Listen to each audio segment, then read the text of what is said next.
Hello, aloha. This is Ashtart. Thank you for joining me. This is your midweek true twin flame reading.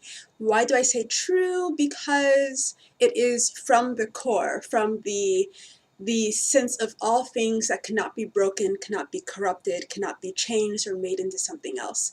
I hope you've been having a pretty good week. I've been having a pretty good week. I did a lot of cleansing on myself last night.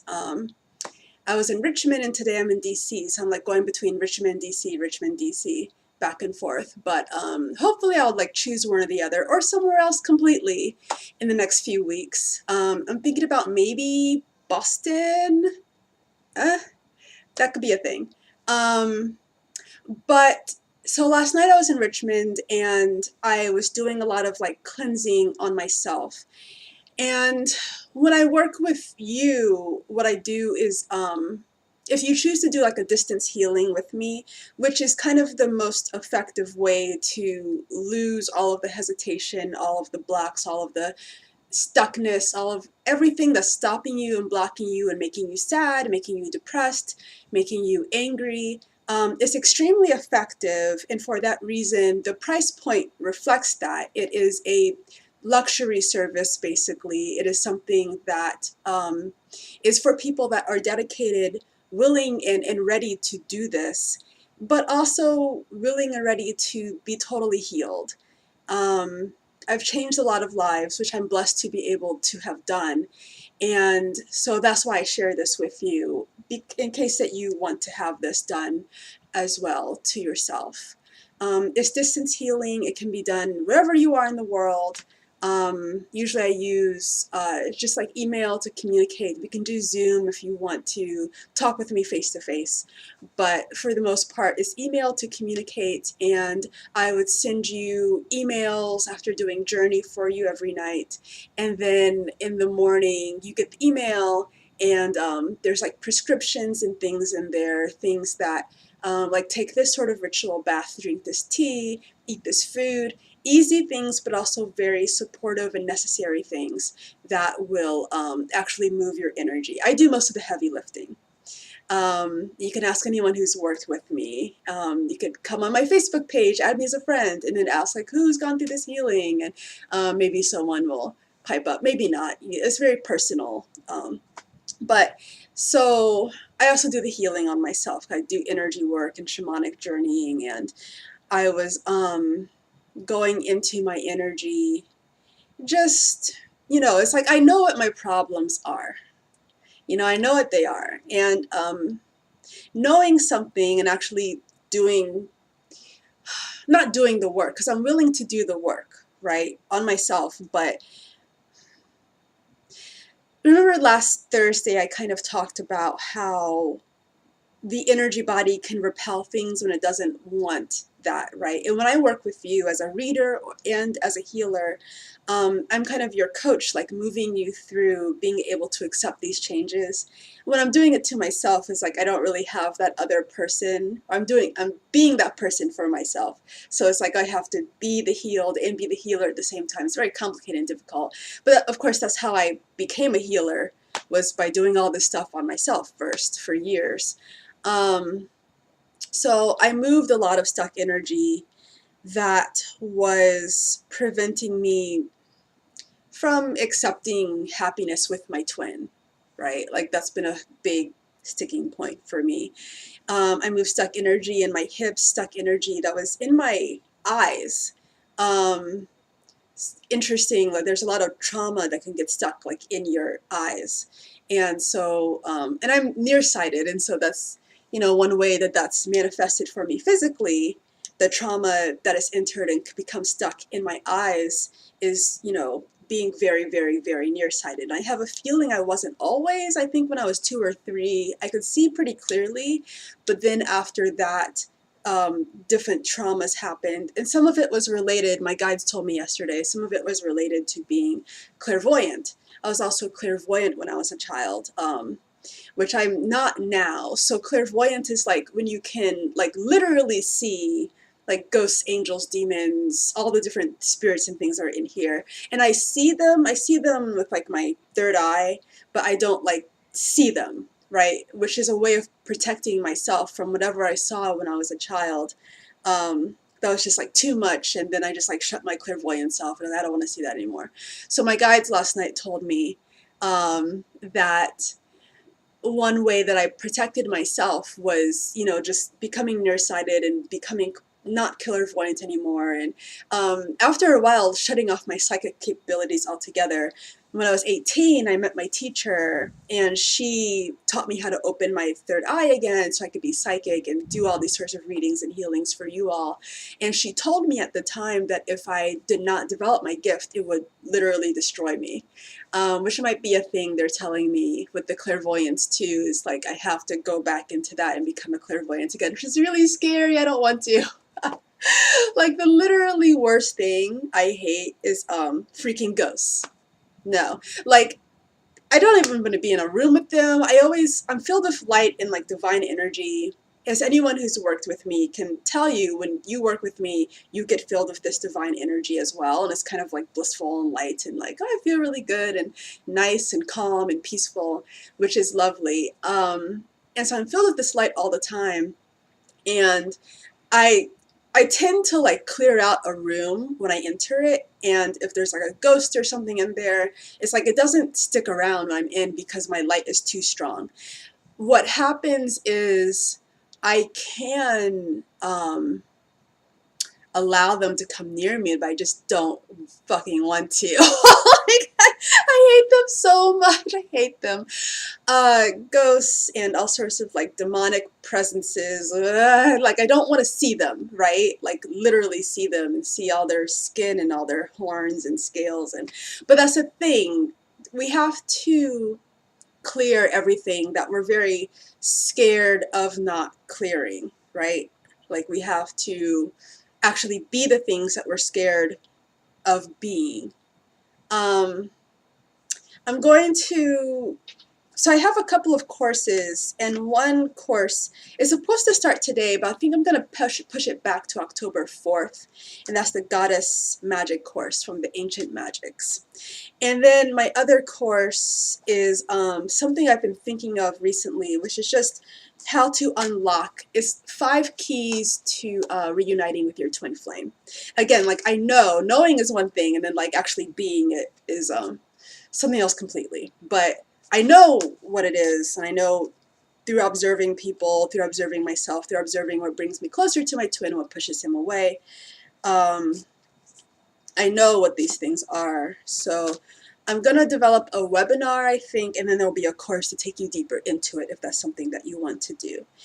And the price for that course will be $600. But the webinar will be free. All right, so it's the midweek reading, and I don't really do masculine or feminine when I'm doing the midweek reading. My guides are telling me the first thing they want me to do. Oh, so this is the first time I've taken the time before reading. I do usually before like healing work and shamanic journeying, like to take the time to purify myself. But before readings, I usually don't. But this is the first time I've taken the time before reading to ritually purify myself before. And so I did a very long purification process on myself. Lots of holy water was involved, and so I'm very watery, and lots of prayer, lots of bringing in the god and the goddess. And they're telling me I can tell you that what I did was actually take a ritual bath. So that's one of my favorite ways to do magic, is ritual baths. And I just poured in some salt into the bath and made it holy in that way, because salt plus water plus intention equals holy water. And so I purified it that way, and then I said many prayers before I entered the bath and asked God and Goddess to come in and purify me and release all attachments, release all like negativity, release everything. And I went into the bath itself, and one thing that came up very strongly was the need to forgive. And this comes up a lot, right? It might have come up in your own life too. But it's I have to forgive, forgive, forgive. And like, well, what does that mean? Does that mean that the other people get to just like have their experience that they hurt you or whatever, and that's not what it means. Joel Osteen, who I really like, despite his recent foibles in Houston, which, you know, shame on you, Joel Osteen, open your church to people. Like, that's a thing that you should do. You have this giant church and people need it. Open your church up. It's no brainer. But except for things like that, I do like him. And he said a thing that forgiveness is forgiving them debt, right? So if you think about anger, and like what it truly is, when we hold on to it, what we're doing is we're saying to the other person, like, you owe me and I'm gonna get repaid on this somehow. You're gonna apologize to me, you're gonna make it up to me, you're going to tell me I was right and you were wrong, you're going to fix the things that you broke, or you're going to buy me the things that you stole, or, you know, whatever. You're gonna fix it. So when you're holding on to anger, it's a debt. You're holding on to a debt. You're saying, you still owe me, you still owe me, you still owe me. Forgiveness is not saying like, oh, it's okay that you stole my, whatever, my TV, or you stole my cat, or it's not okay that you like pushed me, or, you know, whatever happened. It's not saying it's okay. What it's saying is, this debt that I have, that I want you to make it up to me, and I want you to fix it, I just let it go, like whatever. You just move on. So it's truly for you. Forgiveness is truly for you. It's saying that maybe it's a big deal, but not as big a deal as getting your life on track, being with your twin flame, right? Love and anger and hatred cannot coexist. And I've learned this the hard way, because I try to hold on to my anger, and it's like, okay, but here's this divine, pure love. And it's like, if I want to be in the love, it automatically pushes away the anger. And then I get like, wait, I'm attached to that, right? Like, I need that. I need the anger. So, okay, let's bring the anger back. But then the love says, okay, we'll see ya, right? They can't coexist. Love is the opposite, right, of like anger and hatred. Like, think of a time that you had divine compassion for somebody, anybody. And just the feeling that fills your body. Is there any part of you that's like, oh, I want you to do something for me? Like yesterday in Richmond, I was at one of my favorite coffee houses there called Crossroads. It's in Forest Hill, beautiful, by a park, and the park has a lake, and it's just a beautiful area. I love Forest Hill a lot. And this little old man, us like so freaking awful. So one like thing I really hate about this country, the United States that we live in, which is beautiful for all of us, but one thing that really bothers me is how we let people like suffer. So he was like literally hunched over almost at 90 degrees, African American man, very vulnerable, hunched over like 90 degrees, and he was carrying all these things.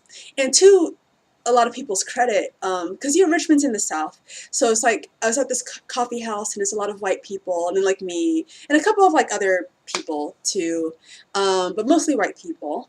And it was all like white people sitting outside, and they saw this African American man, and they all jumped up, and they're like, oh my God. And so I had the same feeling, right? It's like compassion, and how can we help you, and what's going on, and what do you need, and like the suffering that's happening right now, this suffering shouldn't be happening. Right? It's like, let's make this be something else, something other than what it is. And so you saw him, they saw him, and I saw him, and it was like the immediate response was compassion. Like, how can I make this right? How can I help this? And, you know, one of the guys ended up carrying his stuff, because he lived around the corner. He ended up carrying his stuff back to his house. And I wish there was a longer term way that we could make sure that people like that, or people like you, if you go through a terrible disability like you're like that as well, are totally taken care of most of the time, if not all of the time, right? That there's not that vulnerability. But at that moment, hearts opened, compassion, and we were all just there, present. There's no alternate agendas. There's no you know, judgment. There's no judgment. There's no, how did you get this way? Why do you deserve my help? Right? There's none of that. It was all pure compassion. It was just, I love you in this space, and I want you to be okay. So taking that energy, to you now. Like, that's the compassion energy, that's the love energy, and how can you bring that into your life? How can you say more often, if not all the time, I am in love with blank, and I am having compassion for this situation, for myself, maybe, for yourself.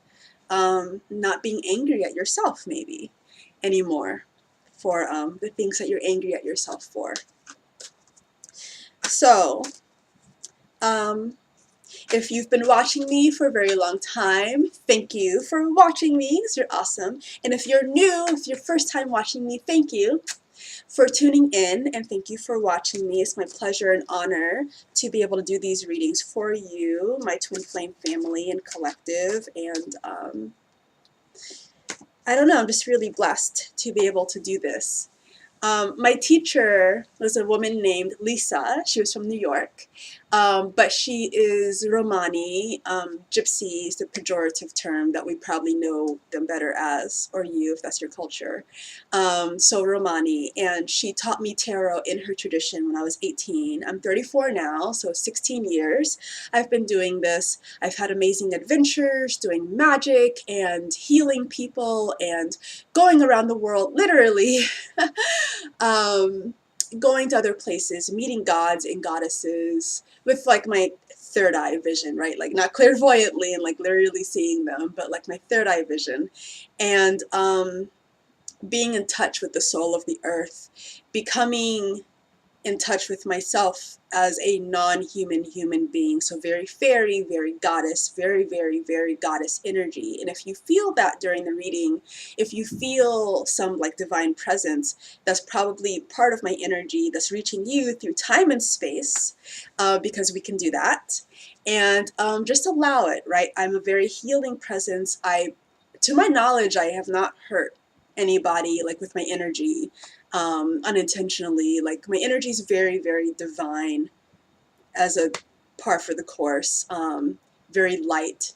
Other mediums that work on me are always like, oh, you're surrounded with so much light and you have so many guardians, and I'm like, yeah, because I'm very divine.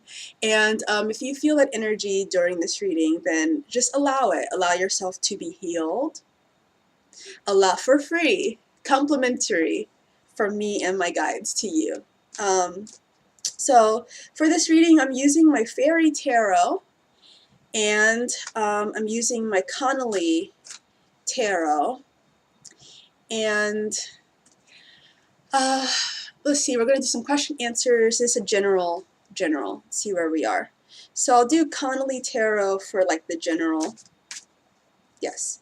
And what I do is I talk with my guides. I developed a course where you can also learn to talk with your guides, and the link is below. It's $20 until October 31st, and then it'll be $50. It should be $50 now, but since I'm new to YouTube and I'm new to your life, it's $20 for the time being. But these introductory prices are going to soon be a thing of the past, and I will have to charge what I'm actually supposed to charge. So I listen to my guides, and I am very strongly connected to them for years and years, and I listen to your guides through time and space because we can do that.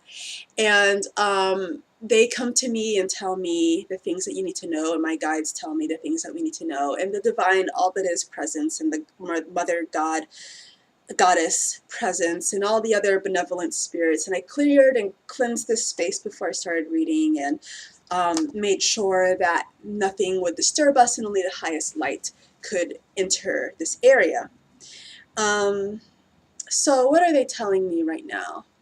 Because when I do these readings, I'm not really doing them just to give you like a heads up on what's going on, right? There's so many wonderful readers who do that, and that's not my purpose. My purpose is to move you forward. My purpose is to heal you and to advance the Twin Flame Collective so we can all move forward and we can all be in union.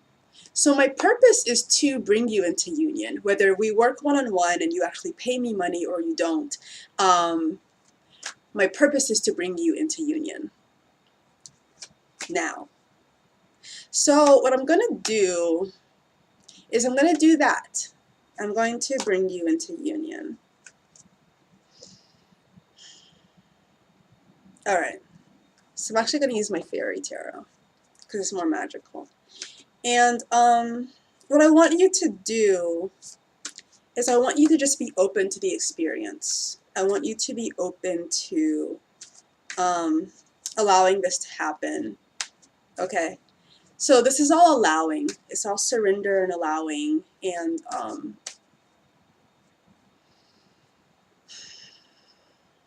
it's time. It's just time.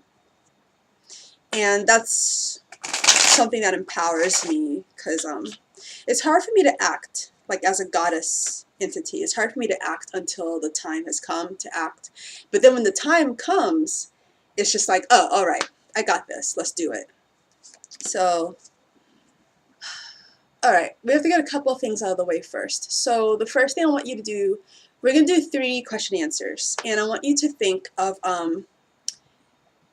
3 questions, but for right now, think of your first question that you want me to answer or address, reaching me through time and space. Life is so weird and awesome. The universe is so crazy. Like, how is that possible? It's totally possible. Reaching me through time and space. Think of your question. Think of what you need to know most. All right. I'm going to pull 3 cards. I'm already hearing the answer, but you need to see the cards. It won't be effective without that, which my guides tell me I don't need to use cards, which I don't, but I like to use them because they're a good visual aid for you. So here's the first answer I'm getting. So Tabira of the Waters is reversed. Here's how it looks right side up. Tabira is a healer. She is a sacred divine force. It's reversed. So this is saying, to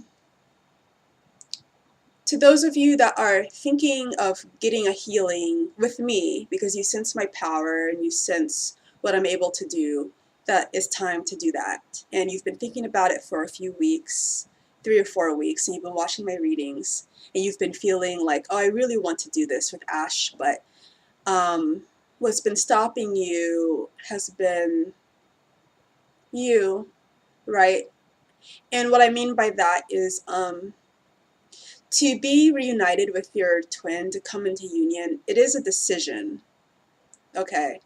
It's not something you just stumble into. It's not something that just magically you are the magic, right? And I am the magic. We are the magic.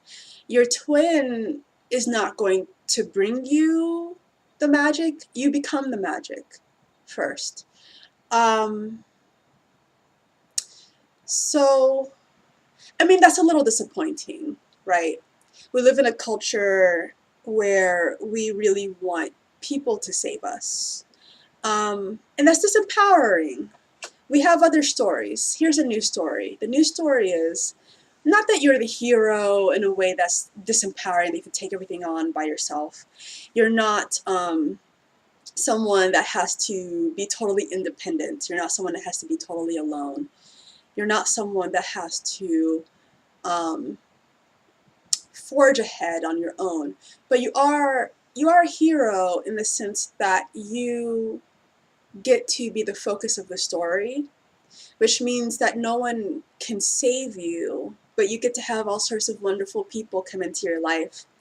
And you get to have all sorts of wonderful experiences as you build upon yourself and your powers and your abilities. So it's a decision.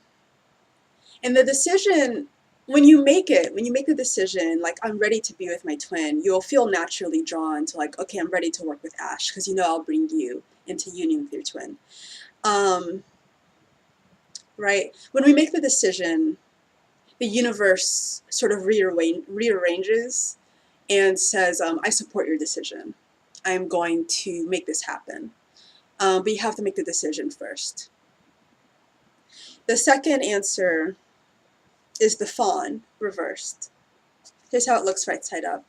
And so last week I also talked about angelic energy and how there's kind of two angelic energies, and one, I don't really like to say angel because when I think of angels, I think of something else completely that used to be on the planet, and was like flesh and blood and like had wings and armor, and but was present on the planet and is spoken of in many myths around the world, and very consistently around the world. And I've seen it in my own past life memories and talked to other people that have these in their past life memories too. And everything corroborates so closely. It's like, okay, these beings existed.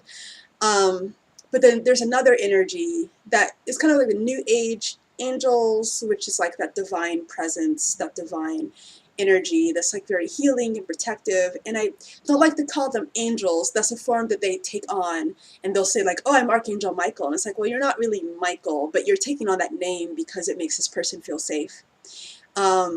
So this person who did this deck, he calls that energy singers, which is more resonates with me personally more deeply because music exists everywhere, and when the music is in harmony, that's divine. When the music is out of harmony, that's the uncreation, right? And we want the music that's in harmony.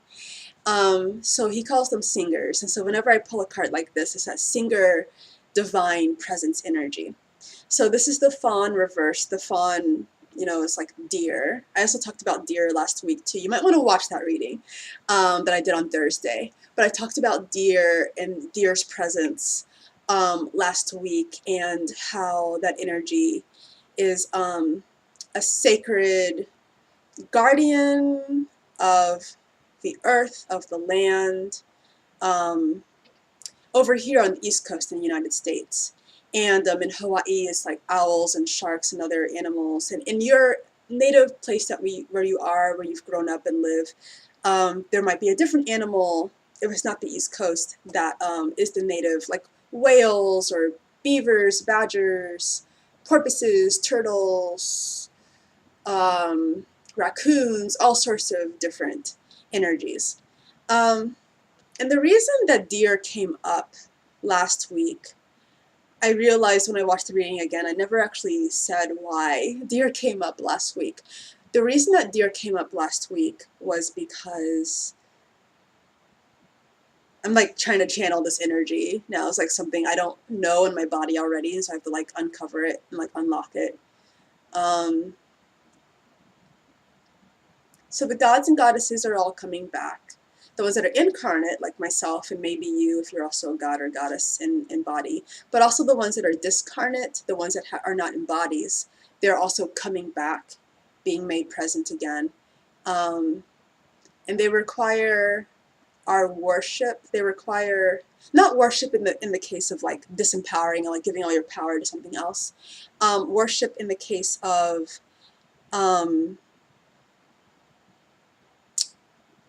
they're saying it's kind of like when you're raising children and you encourage that child, hey, you're doing a great job and I love you, and you're welcome here, like you need to be here, and anything you need I'll provide. And that's worship. Worship is bringing out the best in someone else, like with pure love. And that's what the gods and goddesses need. They need your worship. They need your they need your attention. They need your attention. And the third answer is the green woman reversed. Here's how she looks right side up. And this energy is very pagan energy. It's my favorite. That's why I love pagan stuff. And very earth energy, very like powerful mother goddess, but wild, like wild nature energy that refuses to be tamed, refuses to come back into themselves, like it's free, unburdened, totally free. And not to say it doesn't listen to the rules of others, but like makes their own rules. And like that's the primary thing. So this is reversed, and this is saying your fear is your primary block. So your fear is the primary reason that what there are like 3 things that you like really want to happen in your life, and all 3 of those things cannot manifest because you're very afraid. Um, you're very afraid of those things manifesting. You're very afraid of your power and deservedness. So it's like for some of you, you feel very unworthy. For some of you, you feel guilty. And for some of you, you feel very ashamed. And then for a few of you, there's like other reasons that the unworthiness is there that isn't either of those, but there is an unworthiness. And you are afraid of moving forward.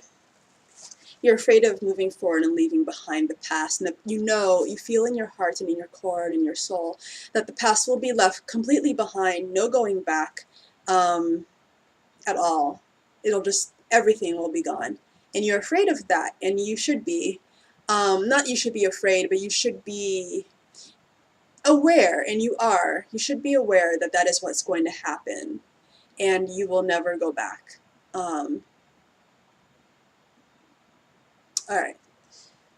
That's the first question. That was fun, huh? Let's keep going. Ask another question, and you reach me through time and space,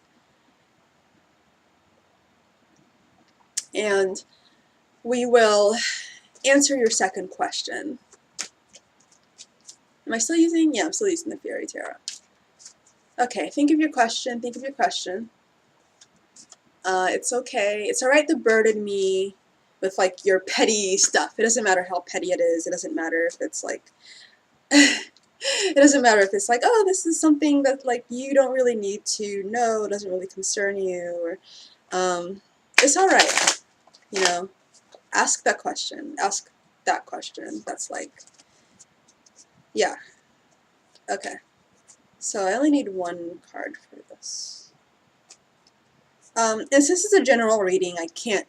If it was a one-on-one reading, I'd go super laser focused specific. And since it's a general reading, it's going to be a general answer to your question. And we only have a little bit of time together. But if you're interested in a full reading, then fill out the application below to apply for a session with me. And the same if you want your healing with me, fill out the application below to see if we're a good fit to work together. So the fairy card I pulled up was Spirit Dancer reversed. Here's how it looks right side up.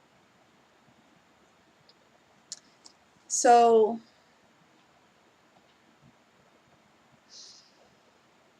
this is an answer you don't really want to hear, is what I'm feeling.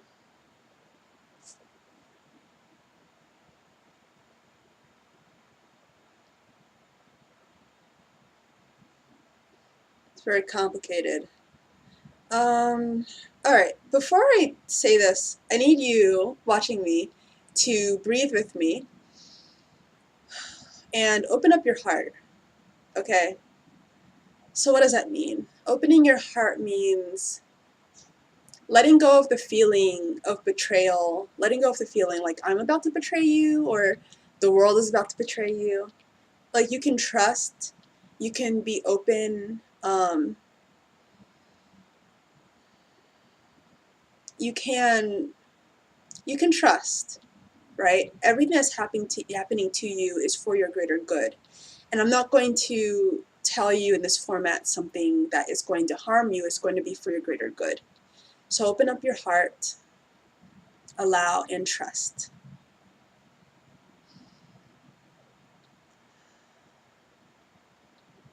All right, good. You all are doing a great job. So this is a number 36 card, for those of you who need to know that. And this card is really interesting because her little fingertips are filled with light. Her fingertips are filled with light. And she's wearing a crown of flowers around her head. And it's like little light. And on her chest there's like a little star. And it's reversed.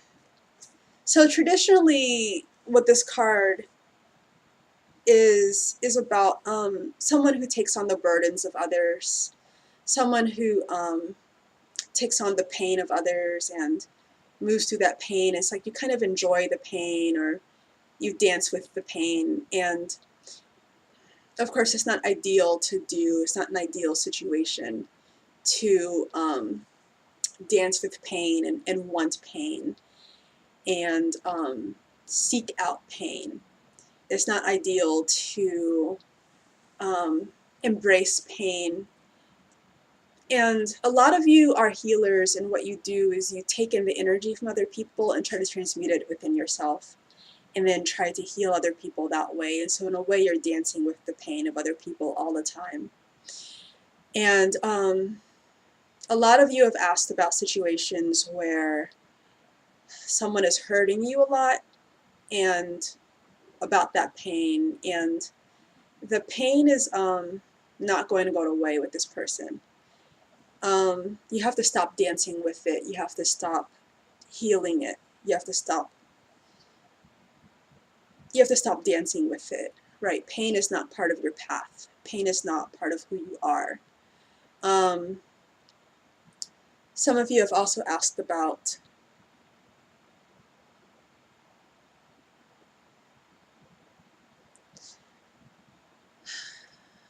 like giving up. Is it time to give up? And yes, it is.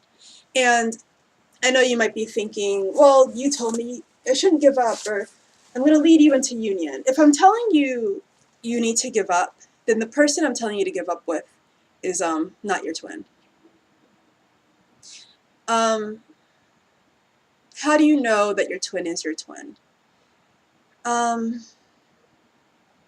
Crazy shit happens. Crazy freaking shit happens. I should make a separate video about this, but really quickly, make a note to myself. Really quickly, there's like basically three types of different partnerships you can be in. You could be in a soulmate relationship. You can be in a courted relationship, which people call karmics, right? A karmic relationship. Or you can be in a twin flame relationship. A soulmate relationship is uplifted, beautiful, beautiful energy, bubble of energy, this like love around you, and oh my gosh, it's so like uplifting, and just every moment is just like joy and love and peace, and like, oh, this person is so wonderful. A karmic relationship or courted relationship is more accurate, I think. People will still say karmic, and that's fine. But courted is more accurate because the reason that person is in your life is because there's unfinished business between you, which is what people mean by karmic. There's unfinished business from past lives, usually, sometimes this life, but usually like many past lives. And the energy it needs to be cleansed and cleared is a lesson you need to get in yourself just for your own benefit.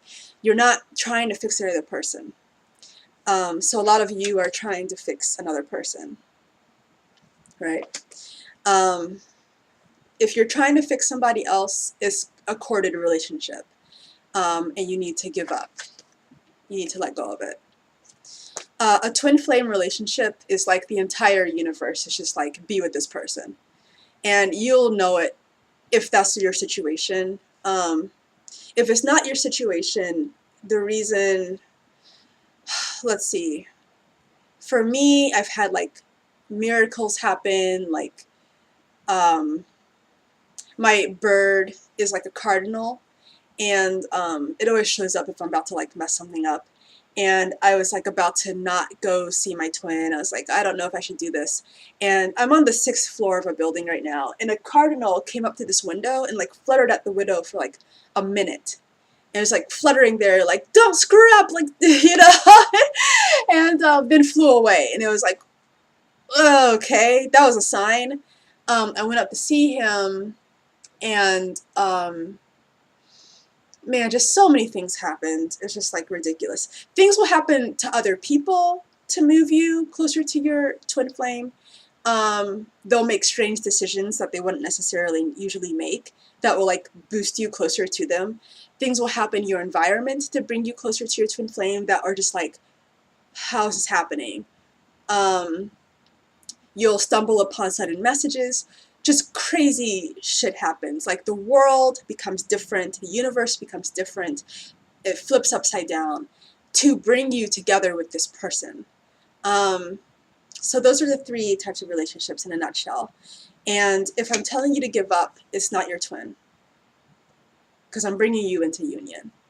And I would never tell you to give up on your twin, because it's impossible. Think of your 3rd question and reach me through time and space. And I love working with you guys, by the way. It's like fantastic. It's like really good, and forces me to come into my power and into myself, which is why I did all of the, keep thinking of your question, which is why I did all of the ritual purification today, was because of the whole goddess thing, right? Like, if you are a god or a goddess or any other sort of magical person, you have to be who you are now. You can't keep running away. And perfectly, I pulled the honesty card that's like, you have to reveal who you truly are as the answer to your 3rd question. So it's reversed, and it's actually called Sylvanus, and it's reversed. But this is like the honesty card, like, reveal who you are, reveal the truth, reveal the truth of your situation, reveal the truth of your feelings. It's safe. It's totally safe. And don't let fear get in the way. Don't let fear stop you. Don't let what people have told you stop you. Because for some of you, they're telling me that people have told you specifically, some other readers like myself, and please don't listen, if it's really your twin and you know it's your twin and someone tells you, don't talk to them, never, ever, ever listen to that. If someone tells you, give up on them, never, ever, ever listen to that. If someone tells you, give them time, give them space, back off, don't do that. If it's truly your twin, it's like 100% focus and energy all the time, coming closer, being more intense, focusing all your energy. My guides are telling me about my twin all the time, because I was the runner. I'm the divine feminine, but I was the runner. So my guides tell me about my twin all the time. If my attention strays from him, bring your attention back. If I feel the need to pull away, go back to, like, be present with him all the time. Be present in his energy. Just focus 100%, because it's alchemy, right? Like, you're mixing, you're making something. If you're cooking something in the kitchen and you're cooking something in a pot and you walk away from the pot for too long, what happens? You come back and it's burnt, right? It needs your attention. And it's the same with your twin. You're cooking your relationship right now. It's alchemy. You're cooking. And your attention needs to be focused on them all the time. Not laser focused to, like, all I see is you, even though that's what my guides do tell me. So it's very confusing to me, because I'm like, how am I supposed to live my life? And what they're saying to me, to you right now, through me, is that life just unfolds beautifully and naturally when you keep all your attention on your twin. Okay, interesting. But that's what they're saying through me. Keep all of your attention on your twin. So reveal yourself, reveal your feelings. My guides are being, like, really back and forth with me, because I'm like, I'm also divine feminine. I'm also one of you guys. I'm also moving towards union for myself. And the reason I'm not in union is that I betrayed my twin like thousands and thousands and thousands of years ago, and he's angry at me. And I don't want to feel his anger, so I'm kind of like, oh, fuck you, I'm just going to go off to my other thing. And at this point, the universe has kind of said, well, you're not allowed to do that anymore. You have to mend what was broken. And I was very resistant to that for the last 2 years, because that's not what I want to do, right? I'm, like, very selfish. Like, I just want to live my life, and I just want to do what I want. And it's like, love is the most important thing, and that is what you need. And you think you need all these other things. What you actually need is love, and you think you need all these other people. What you actually need is him. And the life that you actually want to live is with him. And so stop running and just be with him. So, and how did I betray him? Alright, so esoteric stuff. I'm a goddess energy, and when I discovered that, this like little rhyme popped into my head that said, in the beginning there were 7 goddesses, and I was one of those goddesses that formed a lot of things on this planet, formed a lot of things on this earth, through song, through singing, and dancing, and we were all in balance, and there were gods as well. We were all in balance and lived in balance, and the third energy that doesn't belong here came into the planet is the corruption energy. I call it the downward spiral. And last week I talked about it, and I said like the angelics, in the sense of like the true angelics that were here, that are spoken about in myths, is that energy because they didn't like humans very much, and they still don't. And in their culture, you'll meet amazing angels and amazing angelics, but in their culture that they have, they don't like humans. It's very Egyptian and Masonic. And the third energy is an energy of malice that feeds directly, like eats like fear and chaos and violence and anger. And it lives in the 5th dimension mostly, and then also in this dimension, it'll inhabit people, attach to people, and corrupt people. And so this energy came into our universe in the beginning times, and I remember this, came into our universe and attached to the divine masculine, because the divine feminine cannot be corrupted by this thing. Can be corrupted by other things, but not by this. Divine feminine can't be corrupted by this, but the divine masculine can. And so it attached to the divine masculine and corrupted them. So what happened was a series of wars between all the gods and the goddesses, very epic stuff. And we all fought over thousands of years, hundreds of thousands of years, and humanity rose up, and other races rose up, and ETs came to the planet, and it was just a fun time. And there were periods of balance and periods of war, and it cycled. But beyond all of that, behind the scenes, with all these different cultures that were flourishing here, with all the different advanced civilizations that were flourishing here, there's always been this war in the background between the divine feminine and masculine and the corruption energy. That's always been going on since the first times. So my divine masculine is a beautiful, beautiful soul. He's a wonderful person. And if you're watching this, you're a wonderful person. And I know that you don't think that I think that, but I do. And he's a wonderful person. And in one of these periods, I basically sealed him away using magic. And that's like a terrible thing to do. But it was for the planet. So part of my struggle is I've always loved, not always, but a part of me has like loved the planet more than I love my twin, and I had to make that choice. Who do I love more? Do I love my twin, who is trying to destroy everything, or do I love the planet?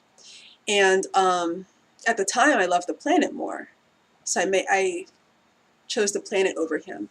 And I mean, if you're watching this and you're thinking like, well, that's a wonderful thing to do, it's not. Because love is the first duty at all times. And if I'd chosen him, probably everything could have worked out. But I was very like myopic at that time. I was very like, I couldn't see that there were other options, right? Everything was very black and white, and I either have to save a planet or save him. And I couldn't see that it was more complicated and nuanced, and I couldn't see that if I save him, if I just go to him, maybe that will save everything else. You can have your cake and eat it too. So that's what I did. And in this time, the whole universe is like, you have to reverse everything that you did. You have to go back to him. And it's very difficult for me because I still have a lot of anger just over all the things that he did in the past, right? He hasn't done any of these things to me today. Well, he's done some terrible things to me today, but nothing that measures what happened in the past at all. you know, just like destroying villages and killing large amounts of people. And my past self is still very, very, very, very angry about that, and like, you know, how could you, and I just want to destroy you, and just all these terrible things. So that's what I have to work through. And your journey is maybe not as complicated as that. Part of the reason that I'm doing these readings is because of who I was and who I am, and because we have that, because we were there in the first times, and the falling out between the gods and the goddesses caused this rift between you. And I'm sorry. So what I'm doing is making it right, and healing your rift, and through healing that rift, healing our rift, and then through healing our rift, healing the planet, and getting rid of the corruption, and making all things new and green again, and bringing back the balance of the planet. The other thing that stops me is just kind of this addiction to pain, right? So we were just talking about that, an addiction to pain, an addiction to chaos and fighting, and like I just bought some practice swords the other day. Like I still feel the need to like fight and train and like be in battle. And it's like, well, that time is passing. And there'll come a time when we won't fight anymore. We won't be in battle and at all. We'll be in balance and harmony. And there's a part of me that's like, well, no, I still want to fight somebody. But I have to let that go. And you have to let that go. The parts of you that are attached to... So on this card, there's this person that's grasping this sword here, and you know, it's in that like romantic sense of holding on to battle, holding on to pain, and you know, we romanticize it. We make it like this beautiful thing, Romeo and Juliet. When people are in pain, it's beautiful, but we're telling new stories. We deserve new stories, and that's not a beautiful story. It's not. Pain is not a beautiful story. Suffering is not a beautiful story. Hostility and anger and enmity, malice, fighting, these are not beautiful stories. And we romanticize it and we say, oh, it's so beautiful when these people destroy each other. But what is actually beautiful? What's actually beautiful is being with your twin, being in that love, being in full love for yourself, creation, friendship, balance, spiritual harmony. These are beautiful things. And the stories that you love, the stories that you go to. So here's a key, right? When you really love something, like in your heart, you'll love to absorb stories about that. And you really need to pay attention to the stories that you love. Are you watching a lot of zombie things? There's a part of you that loves this feeling of destruction. There's a part of you that loves this feeling of, I love seeing people suffer. And if you're going to come back into union with your twin, which you are, you have to address those feelings. The new earth is not an earth that tolerates or accepts feelings of everything is terrible. It's a place where everything is wonderful. Everything. You know, no more dystopias. Let's have some utopias. Let's have some new things happening. Okay, I think that was your third question, right? Yes. All right, let's do the 5 cards for the general energy. And now you're feeling kind of open, kind of ready. And I can tell you everything that you need to know that will bring you into union. Because that's my path and my journey and my joy and my honor to do for you. And when I say that I love you, I do love you. I chose you over my twin once upon a time, right? I love you. And I have to love him, but I love you.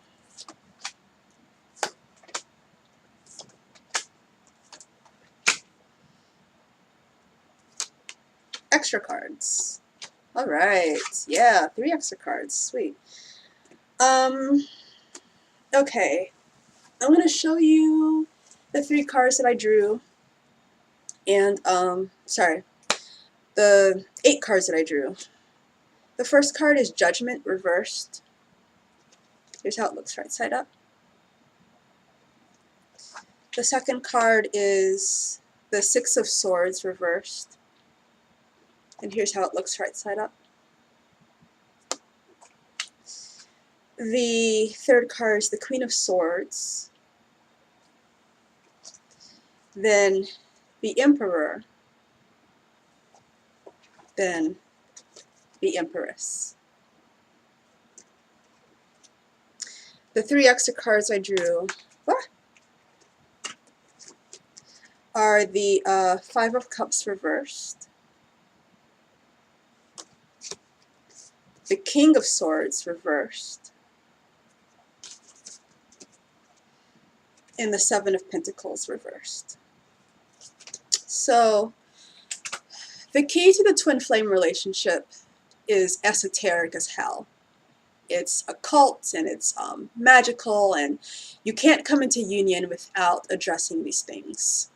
Not lasting true union. You have to acknowledge that there's a lot of magic going on. There's a lot going on behind the scenes. Okay, are you ready? I'm getting myself ready. It's like a big task. All right.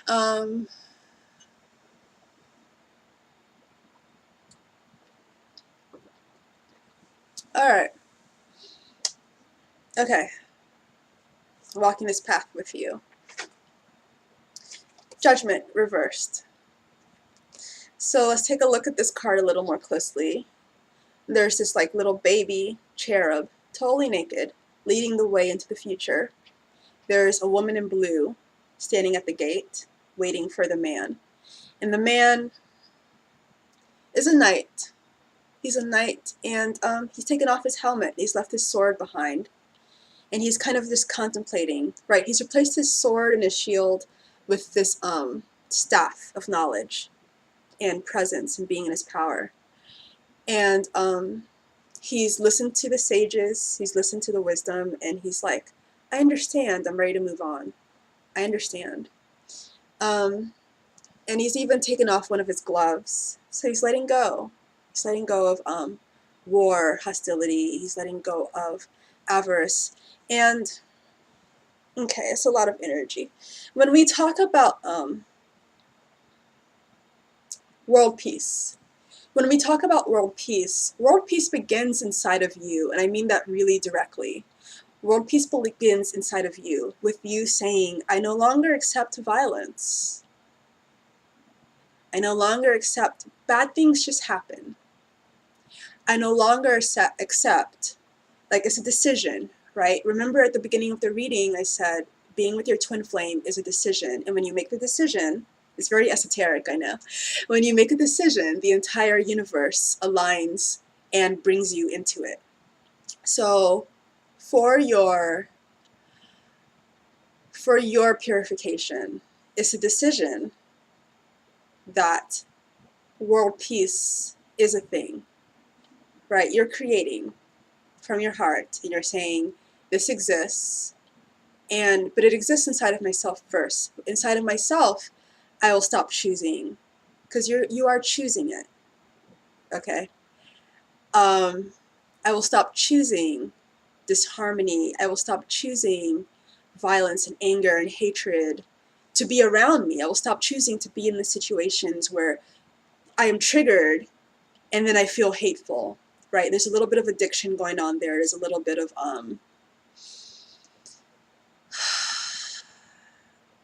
energy, so much energy. There's a little bit of not knowing how else to be, right? Oh, okay, Jesus is here. Yes, I love Jesus. He's very like twin flame energy, and so is like Mary Magdalene. They're very twin flame energy. And before I opened up to this twin flame path, they came to me and they told me, like, you're a goddess. And I didn't believe it at the time because I was living in Hawaii and I was just learning about this. And they said, oh, you're a goddess. So they're present to support us and support you. And if you feel them, they are with you to support you. And just allow it. Allow the healing. Allow yourself to be transformed like a butterfly, like a cocoon. a beautiful transformation, allowing yourself to move forward into the future. The woman in blue holding your hand, pulling you forward, moving you through this doorway into the blue sky, into the new world, across all this checkered, like blood-stained, like this world that we have now is not the world that we deserve. So the words you most need to hear right now from this card are like digging into my heart chakra area, because it's like that's where the information is. It's like it's channeling through my crown chakra and it travels into my body, and I want to release it to you through my heart chakra right now because that's where the energy is centered. So I have to like dig into that and allow that to be, so you can hear it. So when you're creating something new, focus on that. Focus on the beauty. Focus on the love. Like really, it's okay, right? You don't have to live this life of conflict. You really don't.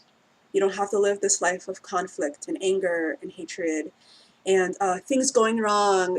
Always something's going. You don't have to live that. You can live a life of harmony. Focus on the beauty. Focus on the beauty. Focus on the love. The second card, the Six of Swords reversed. So this is a card of moving on. It's reversed, which means you are not. You're stuck in the old world, love. You're stuck in the old world. The old world is stuck in you. You're stuck in each other. See the old world as like an abusive lover, because that's what it is. It's someone that you love. It's someone that loves you, but the way that they show their love for you is by throwing you around every once in a while and gaslighting you and telling you you're nothing and you're no good. That's the old world. All the struggles that you're going through right now, all of them, all of them, all of the pain and suffering, all of the things not working out that you want to work out, is your attachment to the old world, to your abusive lover, who loves you and you love them, but the way that they love you, the old world, right, is by hurting you. So twin flames are super divine. Your love is super divine, and you might have noticed that the closer you got to your twin flame union, the more things fell apart, which kind of like puts you off of it a little bit and says like, oh, I don't want to do this because things are going really bad. And the reason that happens is because of your abusive lover. The old world hates you being bright. It hates you being bright and full of your light and full of shining. And you can leave it. You can leave it for a new lover, a new world. You can say, I'm leaving you behind. I'm closing the door. I'm going to the new world. Like, let's do that right now. Let's say together, I'm going to the new world. I'm going to the new world. That's where I'm going. And you don't have any sway over me any longer. You don't have any influence in my life. I don't care what you think. I don't care what you want. I'm going to the new world. Goodbye. Close the door. And the new world feels very foreign. It feels like a place that you can't handle, maybe, like you're in over your head. But what it is also is supportive of you. So even though you don't know what you're doing and you don't know how to be here, this is the place that loves you, and it will show you how to be. It will show you how to, my foot's falling asleep. It will show you how to enjoy. It will give to you, and you have to learn how to accept those gifts. The Queen of Swords. So this is a beautiful woman, right? Beautiful queen, with a storm behind her, and a butterfly is perched on her sword. And she's like swathed in all these cloaks, and she's like pulling her cloaks really close to her. So this is you not knowing how to be taken care of, not knowing what it feels like to be gifted, to have the world love you and care for you, not knowing what it feels like to enjoy every day. Because you're so used to the old world. You're so used to your abusive lover and fighting them off and being on edge. You know, your world is not that.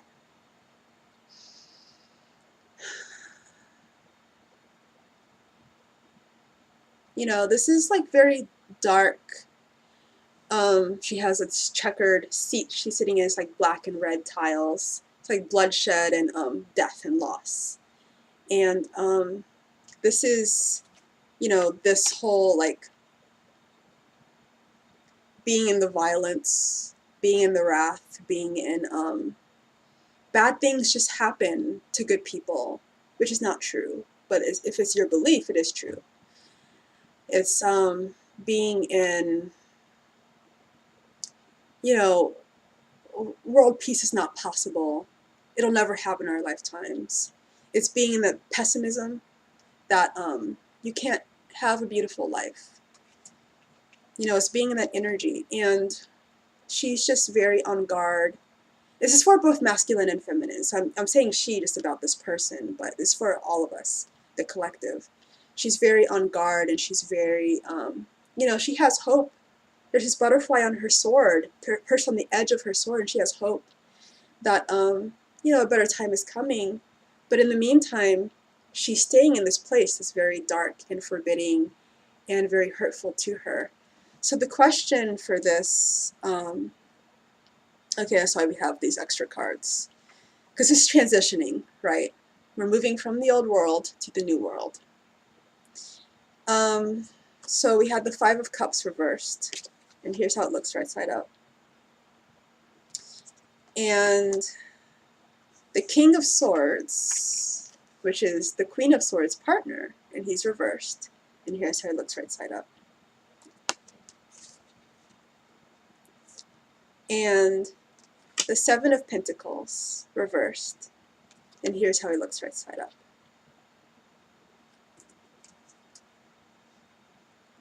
The Five of Cups, regret. Regret and feeling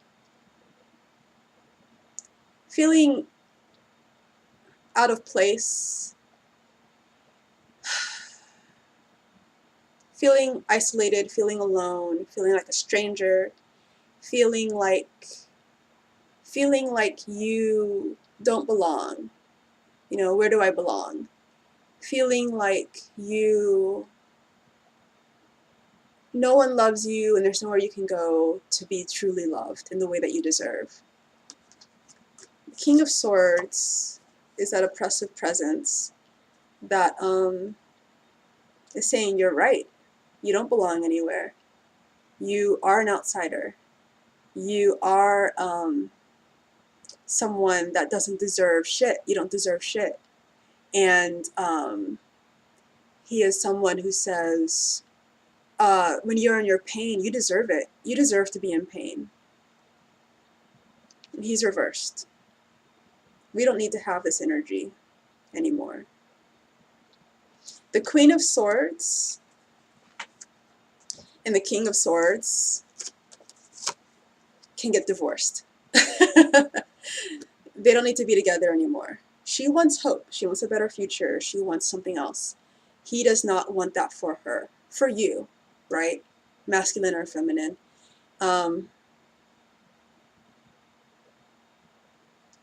The oppressive people or events or environment around you that doesn't want you to be happy, doesn't want you to be your full self, you can divorce them now.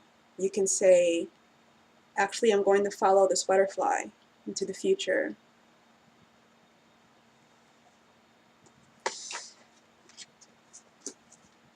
And the Seven of Pentacles reversed.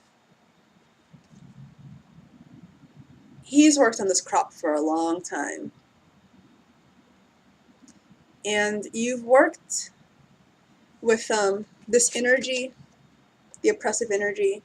Maybe you've been trying to do nonprofit work, volunteer work, or healing work. You've been reaching out, trying to fix this, which keeps you attached to it. And it's time to let it go, right? Like, you don't want to let it go. It's time to let it go. It's time to say, I'm sorry, babe. Like, goodbye. This is over. It's the end. We're not meant to be together. You're too intense. Yeah.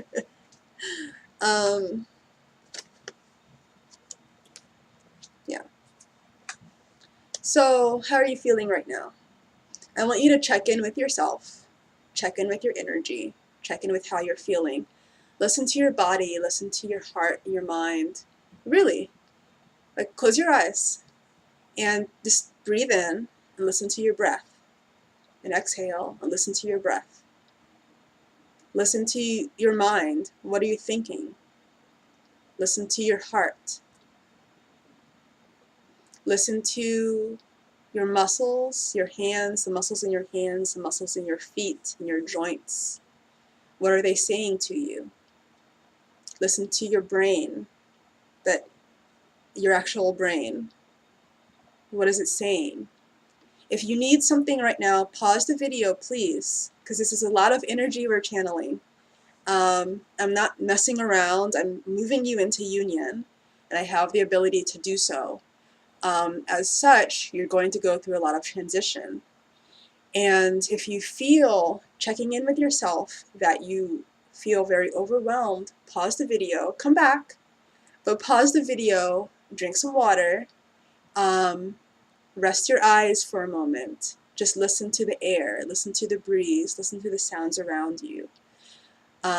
Listen to your body, listen to your muscles and your heart, your nervous system and your organs, and what they're trying to tell you. And when you're ready, come back, and I'll be here. All right. Hopefully you took some time to relax and get centered with yourself. And you realize some things about yourself, and some things that you need to hear, and some things that you need to know. And whatever you did, write those down, because that is also your guidance. Those are things. Write down your thoughts that you had, so you can revisit them later and look back at them and say, oh, that is something I need to know. So my block in moving forward right now with this reading is I don't want to go into union. And I can't do a healing on you without doing healing on me. And the reason I don't want to go into union is because, and this applies to you as well, the master maker. I feel unfinished. I just, we're leaving the old world behind, and there's so much here. Interesting problems. There are interesting problems on this planet. I think that's what I'd keep choosing over him. It's like I feel so interested. I feel so interested by these problems. I feel so interested by these people and their suffering, and, I feel so interested. And for you, that applies as well, for what you feel is drawing you away from your twin. When you aren't paying attention to them, what are you paying attention to? And that's what you're choosing over them. All right, we can move forward.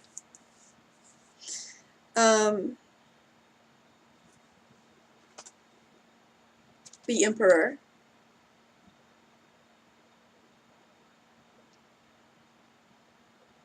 So the last two cards I drew were the Emperor and the Empress, and we'll get to her in a second, but they're right beside each other. And this is divine union, which I said I was going to bring you into. This is divine union. This is the god and the goddess coming back together. This is all things being made right. This is all things, it's like a hair on my nose. This is all things coming back into balance. Your union with yourself.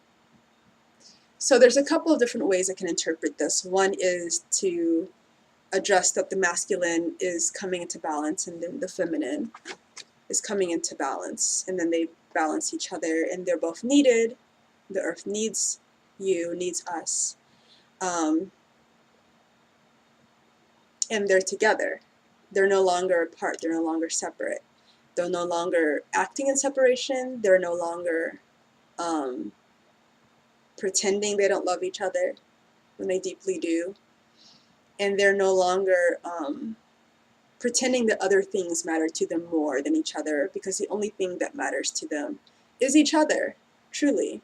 They are the most important thing to each other.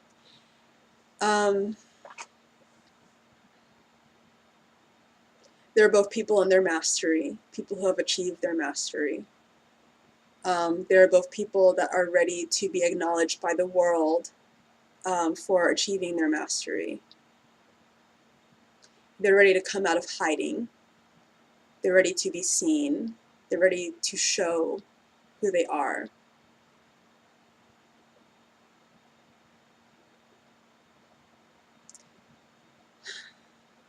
Yeah, I don't know, you guys. I don't want to come in a union. Crap. All right, let's work through this. We're going to do this. We're going to do this together. What do I most need to know right now? Jesus. I love this card because it's like my Jesus card. He looks like Jesus, right? There's a rose in the center. It's the 9 of Cups. There's like a beautiful card. There's a rose in the center of the table in the cup. And Jesus is at the table. Jesus and Mary Magdalene here with us in spirit. And he's saying, come eat at my table. You're not alone. You're not going to be alone on this journey, in this path. And you're coming back into union with the true source. Interesting. Very interesting. I'm having a crisis of faith in real time with you. So I'm very pagan, obviously, and I have a quick story. The quick story is that I was living in San Francisco in 2014, and I was being attacked by entities all the time, and I was walking by a Catholic church, and the Catholic church said, come in here. And I was like, I don't know. And it was like, no, just come in. So I went in, totally on faith, right? I went into the Catholic church, and Mother Mary was acting very strong and speaking very strongly to me, and just coming to me in spirit, like placing her hands on me and just like, I love you, you're blessed to be healed. And I was very confused, like, why are you coming to me? I'm not a believer. But she was, she was very healing. And then St. Jude was in that church, and he came to me and removed a lot of blocks from me. And shortly after, I came back to the East Coast. On the East Coast, it was like around Easter, so a couple of weeks after that, and I was drawn into another church, a Baptist church, and it was their Easter week, and the pastor was saying things that spoke directly to me. I was like, wow, it's very apt and speaking directly to what I need to hear. And they kept calling. It was a Black Baptist church. And so the music was amazing, wonderful, and the singing was amazing. It's a wonderful way to clear out your energy, is to sing. So the preacher the whole week called for people to come and be baptized, which is full water baptism. And the last day I got up and I said, I want to be baptized. So I went to them. It was a Friendship Baptist Church, was down the street from here. I went to them, and they said, oh, well, you're welcome to be baptized. And then they baptized me a couple of days later. And It was protection I felt at the time. I felt, because people like me who are extremely holy, we have the downward spiral people attacking us all the time. All the time. And because we were moving upwards on this planet at that time, ascension was happening very strongly, and I was doing like heavier, stronger work. I needed more protection, was what I thought. And so, you know, baptism and Catholic prayers and their abilities are extremely strong in getting rid of the downward spiral energies, because they were founded by Jesus, is what they're telling me. So there's another reader that I love, and that's Angelic Therapy and Healing. And recently, she's been talking about Jesus a lot. And in her reading she just released, I listened to the first part, not the second part, but she talked about the rapture and about Jesus coming back and about Jesus being the true everything.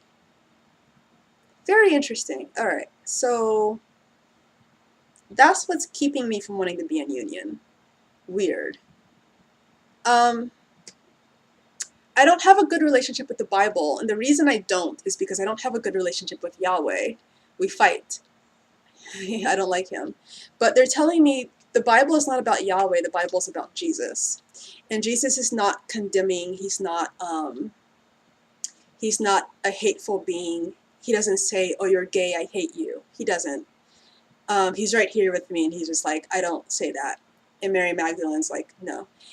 He doesn't say, you know, if you sinned once, I'll hate you forever. He doesn't, like, Yahweh is a jerk. Yahweh's a jerk, and he says, keep all my commandments, do all these things, and rah, rah, rah, and do everything I say. And the only way that I will love you is if you fall into step and fall into line and do all the things. And I'm just, oh, I hate you. I hate him. And a lot of my wars I fought were against him. So, like when in the Bible it says, like, pull down all her groves. You know, he didn't like me. So, you know, it's like I don't have a good relationship with the Bible because I don't have a good relationship with him. But what they're saying to me now is that we need to pay attention to the Bible, but not necessarily the Old Testament, which is the Jewish text, but more the New Testament, which is the Christian text, the Jesus text, and the things that he said, which were about love and divine union, and about forgiveness and compassion, and ascension, and being able to perform miracles. So the other thing about Jesus is I've always experienced him as being someone who does not want to be worshipped. He's too strong to be worshipped. He doesn't want your worship. He doesn't want you to like bow down to him. I've never experienced him in that way. He doesn't want you to say, you're my Lord. He wants you to love him, which is totally different. And he wants to love you. And he's a beautiful healer. He's a wonderful and beautiful healer. And as a pagan person, I've experienced him as a beautiful healer. Like I said, when I was going through my goddess initiation, he came to me and told me, you're the goddess. And he had to tell me that to help it, you know, come through. Mary Magdalene was with him, and they're twin flames. He is a wonderful, beautiful healer. And he doesn't care what you are, you know, but he'll come to you and heal you. So, what are they telling me? Telling me so many things. Crisis of faith, you guys. I guess what I don't want is I don't want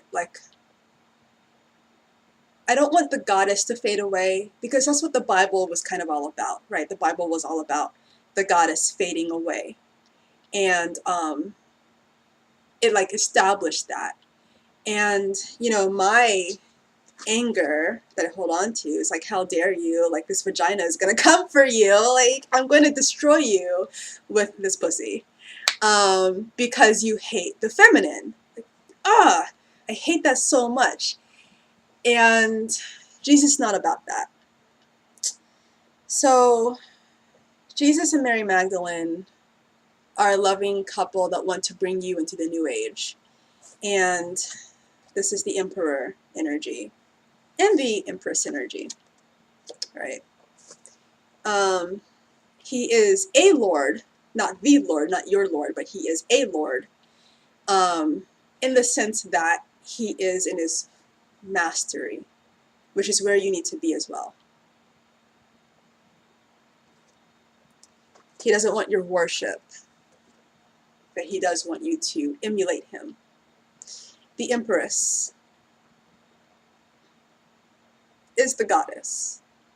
So they're saying the goddess doesn't fade away, which is a relief. I was like, oh my god, are you guys telling me I have to like renounce myself? Like, what is this? Like, alright, they're not saying that. Thank you.